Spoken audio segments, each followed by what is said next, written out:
కంకిపాడు మండలం పునాదిపాడులోని ధాన్యం కొనుగోలు కేంద్రాన్ని పరిశీలించిన పౌర సరఫరాల శాఖ మంత్రి నాదెళ్ల మనోహర్. అనంతరం రైతుల సమస్యలు పరిష్కరించేందుకు రైతులతో ముఖాముఖి కార్యక్రమం నిర్వహించారు. ఈ సందర్భంగా స్థానిక రైతులతో మాట్లాడి రైతులు పరస్పరం ఎదుర్కొంటున్న పలు సమస్యల గురించి అడిగి తెలుసుకున్నారు. కల్లాల్లోని ధాన్యాన్ని పరిశీలించి కనీ విని ఎరగని రీతిలో ఖరీఫ్ మాసంలో రబీ కొనుగోలు చేస్తున్నామని, గతంలో రైతులందరూ నష్టపోయారని ఆవేదన వ్యక్తం చేశారు.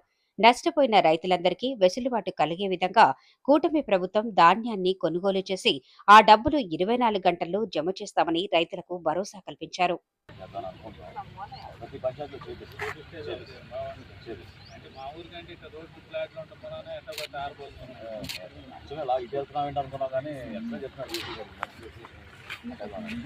అని విని రీతిలో ఖరీఫ్ మాసంలో ధాన్యం కొనుగోలు ఒక అద్భుతమైన కార్యక్రమం కూటమి ప్రభుత్వం వచ్చిన తర్వాత ప్రజల సహకారంతో రైతులకి అండగా నిలబడే విధంగా కొత్త ఆలోచన విధానాలతోటి ప్రజల్లోకి తీసుకెళ్ళాం. అనేక మంది క్షేత్రస్థాయిలో రైతులు ఎవరైతే గతంలో నష్టపోయారో వాళ్ళందరికీ ఒక వెసులుబాటు కల్పించే విధంగా ధాన్యం కొనుగోలు చేసిన 24 గంటల లోపే వాళ్ళ ఖాతాల్లోకి డబ్బులు జమ అవడం అనేది విశేషం. సుమారు 38 లక్షల మెట్రిక్ టన్నులు ధాన్యం కొనుగోలు చేశాం. 8,600 కోట్ల రూపాయలు వాళ్ళ ఖాతాలోకి జమ చేయడమే కాకుండా రైతులకి దళాలతో సంబంధం లేకుండా, మిల్లర్తో సంబంధం లేకుండా ఎక్కడ అమ్ముకోవాలన్నా వాళ్ళు ఆ వెసులుబాటు కల్పించి అదే మిల్కి వాళ్ళు తీసుకెళ్ళి అమ్ముకునేటట్టు ఒక కార్యక్రమం చేశాం. ఈ గ్రామానికి గతంలో కూడా నేను వచ్చాను, వర్షాలు వచ్చినప్పుడు ఖరీఫ్ మాసంలో. ఇప్పుడు రబీ మాసంలో మరొకసారి దాల్వా రెండో పంట కొనుగోలు కూడా చాలా అద్భుతంగా మేము ముందుకు తీసుకెళ్తున్నాం. ఈ రోజు వరకు దాదాపు 2,40,000 మెట్రిక్ టన్నులు కొనుగోలు చేశాం. 590 కోట్ల రూపాయలు ధాన్యం కొనుగోలు చేయడం జరిగింది.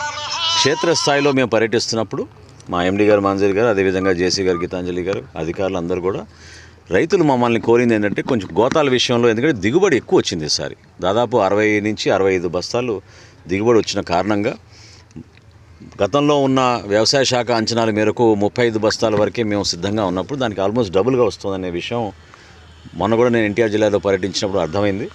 సో తప్పకుండా రేపటి నుంచి ఆ మార్పులు తీసుకొచ్చి వాళ్ళు అడిగిన విధంగా, రైతులు కోరిన విధంగా వాళ్ళకి ఎక్కువ సంఖ్యలో గోతాలు అందించే విధంగా ప్రభుత్వానికి చర్యలు తీసుకుంటాం. ఎక్కడ కూడా జాప్యం లేకుండా మిల్లుల దగ్గర 4 గంటల కన్నా ఎక్కువ లారీ దాటితే జీపీఎస్ ద్వారా మాకు సమాచారం వస్తుంది. తప్పకుండా ఆ మిల్లుల దగ్గర ఎక్కడ ఇబ్బంది కలగకుండా రైతులకి ఒక అండగా నిలబడమే కాకుండా ఒక నమ్మకం ప్రభుత్వం ఈ విధంగా పనిచేస్తుంది అనేది చాలామంది రైతులు ఇప్పుడే వచ్చి మనస్ఫూర్తిగా ఆశీర్వదించారు. ఎందుకంటే మొట్టమొదటిసారి ప్రభుత్వం ఇట్లా దాల్వాలు ఇట్లా రబీ మాసంలో కొనుగోలు చేస్తుందనే విషయం వాళ్ళందరూ కూడా హర్షించారు. నిజంగా గౌరవ ముఖ్యమంత్రి గారు చంద్రబాబు నాయుడు గారు, అదేవిధంగా ఉప ముఖ్యమంత్రి గారు పవన్ కళ్యాణ్ గారు పట్టుదలతోటి ఆర్థిక కష్టాలు ఉన్నా కూడా ఈ నిధులు తీసుకొచ్చి మేము రైతులందరూ కూడా అందిస్తున్నాం. మీ అందరికీ ఒక భరోసా మనస్ఫూర్తిగా ఇవ్వాలనుకున్నాం. అదేంటంటే చివరి గింజ వరకు కొనడానికి మేము సిద్ధంగా ఉన్నాం. ఎన్ని వేల మెట్రిక్ టన్నులైనా సరే అవసరమైతే ఇతర జిల్లాలు కూడా తరలించి అక్కడున్న మిల్స్ని కూడా మేము దీంట్లో ఇన్వాల్వ్ చేసి ఇతర జిల్లాల నుంచి కూడా వచ్చి ఇక్కడ కొనుగోలు చేసేటట్టు రైతులు మాత్రం ఇబ్బంది పడకుండా చూసుకునే బాధ్యత మా అందరిది. సహకరించిన అధికార యంత్రాంగానికి, క్షేత్రస్థాయిలో ఉన్న రైతాంగానికి ప్రత్యేకంగా ఒక నమ్మకంతో మీరు మా పైన ముందుకెళ్ళండి. ప్రభుత్వం మీకు ఎప్పుడు అండగా నిలబడుతుందని ఈ సందర్భంగా తెలుపుకోండి.